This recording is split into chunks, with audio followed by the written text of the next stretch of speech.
आज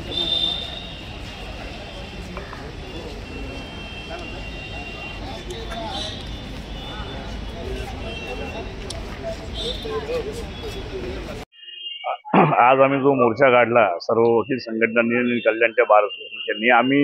माननीय तहसीलदारांना जे निवेदन दिले आहे त्याच्यामध्ये